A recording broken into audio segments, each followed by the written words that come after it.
नमस्कार. तुम्हा सर्वांचे पुन्हा एकदा स्वागत आहे. तर मागच्या व्हिडिओमध्ये मी तुम्हाला सांगितलं होतं, की आम्ही फिरायला गेलो तेव्हा वडापाव खाल्लेला आणि मला तो खूप आवडला. तर म्हटलं मी पण बनवेल आणि तुमच्याशी एक रेसिपी शेअर करेल.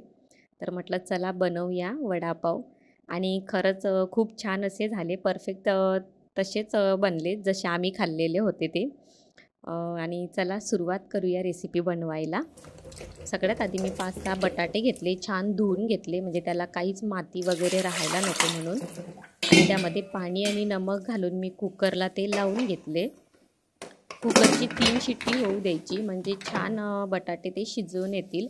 तसंच कढीपत्ता, लसूण आणि अद्रक घेतलंय, कोथिंबीर, हिरवी मिरची घेतली आणि लसूण, अद्रक आणि हिरवी मिरचीची मी पेस्ट करून घेणार आहे. पेस्ट म्हणजे बारीक नाही, खलबत्त्यात कुटून घेणार आहे. आणि बटाटे छान उकडून झाले तर मी त्याचे सालं काढून ते बारीक करून घेतले. तुमच्याकडे मॅशर असेल तर त्यानं केलं तरी चालेल. मी ग्लासने केले. तसंच एका कढईमध्ये तेल घातलं, त्यामध्ये मोहरी, जिरं आणि हा धनिया घेतला मी कुटून. तसंच आता धनिया घातला आहे, कढीपत्ता आणि लसूण, अद्रक, हिरवी मिरचीची जी पेस्ट केलेली आहे ती मी त्यामध्ये घातली. खलबत्त्यात कुटून घेतलं तर खूप छान लागते. आणि तसंच थोडासा आता हिंग त्यामध्ये घातलं आहे आणि थोडंसं नमक आवश्यकतेनुसार. आणि तसंच हे सगळं झाल्यानंतर त्यामध्ये मी हळद घातली.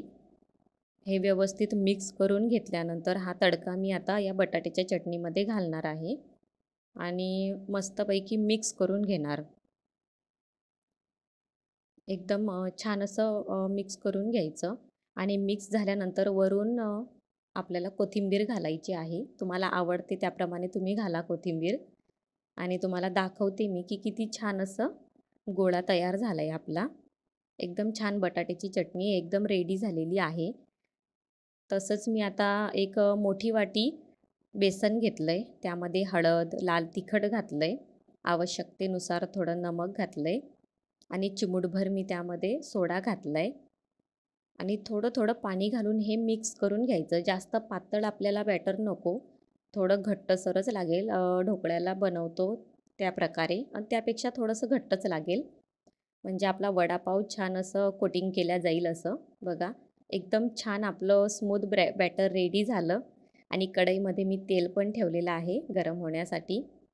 आणि छान आता मी सगळे वडापाव असेच तळून घेणार. आणि त्याबरोबर सगळ्यात महत्त्वाचं म्हणजे मिरची. आणि मी ना वडापावच्या सोबत चटणी बनवली.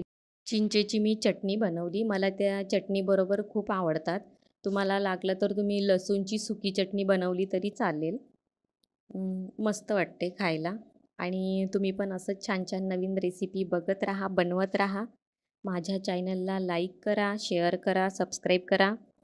आणि बघा किती छान असे वडापाव बनलेले आहेत. मस्त आणि चटणीबरोबर, मिरचीबरोबर खायला घ्या गरमागरम. मस्त वाटतात खायला भारी. तुम्हाला दाखवते मी खाऊन पण. मस्त असे झालेत.